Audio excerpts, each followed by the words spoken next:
দেখানো হচ্ছে একদল মানুষ যাদের আঙ্গুলগুলো লম্বা লম্বা তামার, এভাবে হ্যাচড়াচ্ছে, নিজের গাল নিজে হাসড়াচ্ছে এবং নিজের দেহ থেকে গোশত তুলে ফেলছে, ভক্ষণ করছে। নবী জিজ্ঞাসা করলেন সাল্লাল্লাহু আলাইহি সাল্লাম, এরা কারা? কি কারণে এদের শাস্তি হচ্ছে? তাকে বলা হলো, এরা আপনার উম্মতের সেই সব ব্যক্তি যারা সবসময় গীবত আর সমালোচনায় ব্যস্ত থাকে। এবার নবীজি দেখছেন এক শ্রেণীর মানুষ, পেট এইরকম ফোলা, অট্টালিকার মতো পেট ফোলা, আর ভিতরে সাপ কিলবিল করছে এবং এদেরকে রক্তে নদীতে ফেলে মাথাটা ফাটিয়ে দেওয়া হচ্ছে। নবী জিজ্ঞাসা করলেন সাল্লাল্লাহু আলাইহি সাল্লাম, এরা কারা? এরা আপনার উম্মতের এই সব ব্যক্তি যারা ছিল সুদখোর, রিবাখোর। মানে এই উম্মতের অন্যতম বড় সমস্যা হবে রিবা, যেটা আমি বলেছি, প্রতিটা সেক্টরে রিবা। সবচেয়ে নিম্ন পাপ নিজের মায়ের সাথে জেনা করা, সবচেয়ে উচ্চ পাপ আল্লাহ এবং তার রাসূলের সাথে যুদ্ধ করা, এটা হলো সুদ। এবং এর বাস্তবতা হচ্ছে এই, ধনী দিন দিন ধনী হবে, গরিব দিন দিন গরিব হবে, এটা বাস্তবতা। রক্ত চুষে খাওয়া হয়, এই কারণে রক্তের নদীতে ফেলা হয়েছে। এবং সাপ খেয়েছে তারা, সাপ খেয়ে পেট ফুলিয়ে ফেলেছে।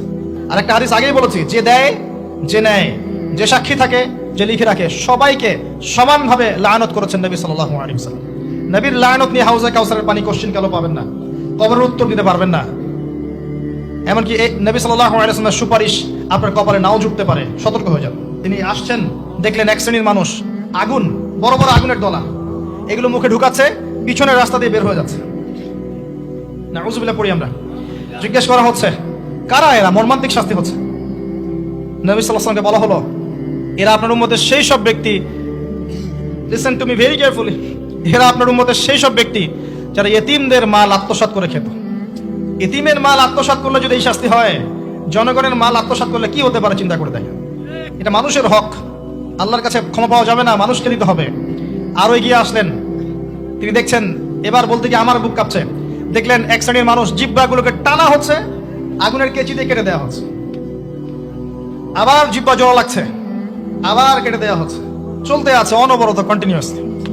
আল্লাহর কাছে কায়মনো বাক্যে দোয়া করি, এই সময় দোয়া কবুল হয়। আল্লাহ পাক যেন দোয়া আমাদের কবুল করেন, আল্লাহ পাক যেন আমাকে এবং আপনাদেরকে এদের অন্তর্ভুক্ত না করেন। জিজ্ঞেস করা হলো, এরা কারা? নবী সাল্লাল্লাহু আলাইহি ওয়াসাল্লামকে বলা হচ্ছে, এরা আপনার উম্মতের সেই সব ব্যক্তি যারা ছিল বক্তা, ওয়াইজ, যারা অনেক বক্তব্য করত, নিজে আমল করত না। আর এই মহামারী আমাদের মধ্যে ছড়িয়ে পড়েছে, কোনো সন্দেহ নাই। যদি না পড়তো তাহলে আমাদের কথায় মানুষের জীবন পরিবর্তিত হতো। খুব কম দেখা যায় যে আমাদের কথাগুলো আপনাদের কলবে তাসির হচ্ছে। তাসির তখন হবে যখন আমার মধ্যে আমলটা থাকবে। জানা অনুযায়ী আমল না থাকলে এই অবস্থা হবে। আল্লাহ পাক আমাদেরকে হেফাজত করুন, আল্লাহ পাক আমাকে এবং আপনাদের সবাইকে হেফাজত করুন, আমিন। আরো এগিয়ে আসলেন, দেখা গেল এক শ্রেণীর মানুষ, যুবকরা খুব ভালো করে শোনেন এবং বিবাহিতরাও শোনেন, সামনে রাখা আছে ভালো গোশত, বাম দিকে রাখা আছে পচা গোশত, গন্ধ বের হচ্ছে। তারা এই পচা গোশত তুলে তুলে খাচ্ছে, গোগ্রাসে খাচ্ছে, ভালো গোশতের দিকে ভ্রুক্ষেপও করছে না। অবাক হয়ে নবী সাল্লাল্লাহু আলাইহি ওয়াসাল্লাম জিজ্ঞাসা করছেন, এরা কারা? তাকে বলা হচ্ছে, এরা আপনার উম্মতের সেই সব ব্যক্তি যাদের ঘরে পবিত্র স্বামী ছিল, বাইরে অন্য পরপুরুষের সাথে প্রেম করেছে, যাদের ঘরে পবিত্র স্ত্রী ছিল, বাইরে পরকিয়া করেছে। আর এখন যত মিডিয়া আছে দেখবেন, সিরিয়াল, মুভি, জাবি জাবি, এরা পরকিয়া শিখায়, জেনা এবং পরকিয়া শিখায়। খেয়াল করে দেখবেন, একটা ছেলে মেয়ের অবাধ মেলামেশা, হারাম মেলামেশাকে এমন ভাবে উপস্থাপন করা হয়, মনে হয় এটা একটা পবিত্র ইবাদত মনে হয়, এবং বোঝানো হয় যে প্রেম তো পবিত্র, পবিত্র প্রেমে কি সমস্যা? আরে প্রেম পবিত্র তখন যখন আমি আমার স্ত্রীর সাথে প্রেম করব। গোশত খাচ্ছে, পচা গোশত। আর একটা বলি, ঠিক এরপরে নবী সাল্লাল্লাহু আলাইহি ওয়াসাল্লাম দেখলেন একটা চুলা দেখলেন, চুলার নিচের দিকটা হচ্ছে প্রশস্ত, মাথাটা সংকীর্ণ এরকম, মানে তন্দুর রুটি ভাজে, দেখেছেন রুটি যে ভিতরে দেয় একটা এরকম গোল চুলা থাকে, সামথিং লাইক দ্যাট। নিচে দাউ দাউ করে আগুন জ্বলছে, আর এখানে কিছু মানুষকে জ্বালানো হচ্ছে। যখন নিচ থেকে আগুন এরকম করে আসছে, তখন এরা আগুনের তাপে উতলে উঠছে, আগুন নিচে নেমে যাচ্ছে, এরা আবার আস্তে আস্তে নিচে নেমে যাচ্ছে। এভাবেই হাদিসে ব্যাখ্যা করা আছে। নবী সাল্লাল্লাহু আলাইহি ওয়াসাল্লাম জিজ্ঞাসা করলেন, এরা কারা?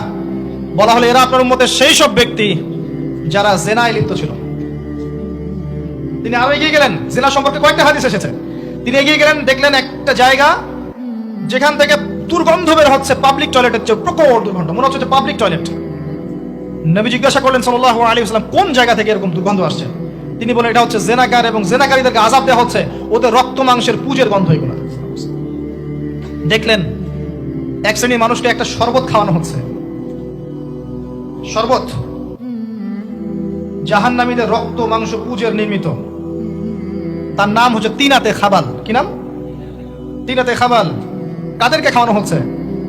যারা এই উম্মতের মাদক সেবন করতে, এদেরকে খাওয়ানো হচ্ছে। আমি আপনাকে একটু পিছনে নিয়ে যাই। আলোচনা শুরু করেছিলাম যেখান থেকে, ওই যে মৌলিক সমস্যাগুলো যেটা বলেছিলাম এই উম্মতের মধ্যে এখনো আছে, এটাই সেই পাপগুলোর শাস্তি যেটা কিয়ামত পর্যন্ত উম্মতের মধ্যে থাকবে। মাদক, পর্নোগ্রাফি, এই যে আপনার বিহায়াপনা, জেনা, সুদ, এগুলো এখনকার মৌলিক সমস্যা। এগুলোই হবে এই উম্মার বড় বড় সমস্যা, যার কারণে উম্মতের বেশিরভাগ মানুষকে ওখানে আযাব দেওয়া হচ্ছে। আল্লাহ পাক আমাদেরকে হেফাজত করুন। এরপরে ভাবে তিনি আরো কিছু শাস্তি দেখেছেন, দেখে আসার পথে জাহান্নামের যে বর্ণনা দিয়েছেন যে বেশিরভাগ মানুষ সেখানে হচ্ছে জাহান্নামে নারী জাতি। কি কারণে তারা বেশিরভাগ জাহান্নামে যাবে? লানত করার কারণে, অভিশাপ দেওয়ার কারণে, স্বামীর অকৃতজ্ঞ হওয়ার কারণে। সারা জীবন স্বামী করে যাবে, একদিন ঝগড়া লাগলে বলবে সারা জীবন তোমার কাছে কোনো ভালো ব্যবহার পেলাম না।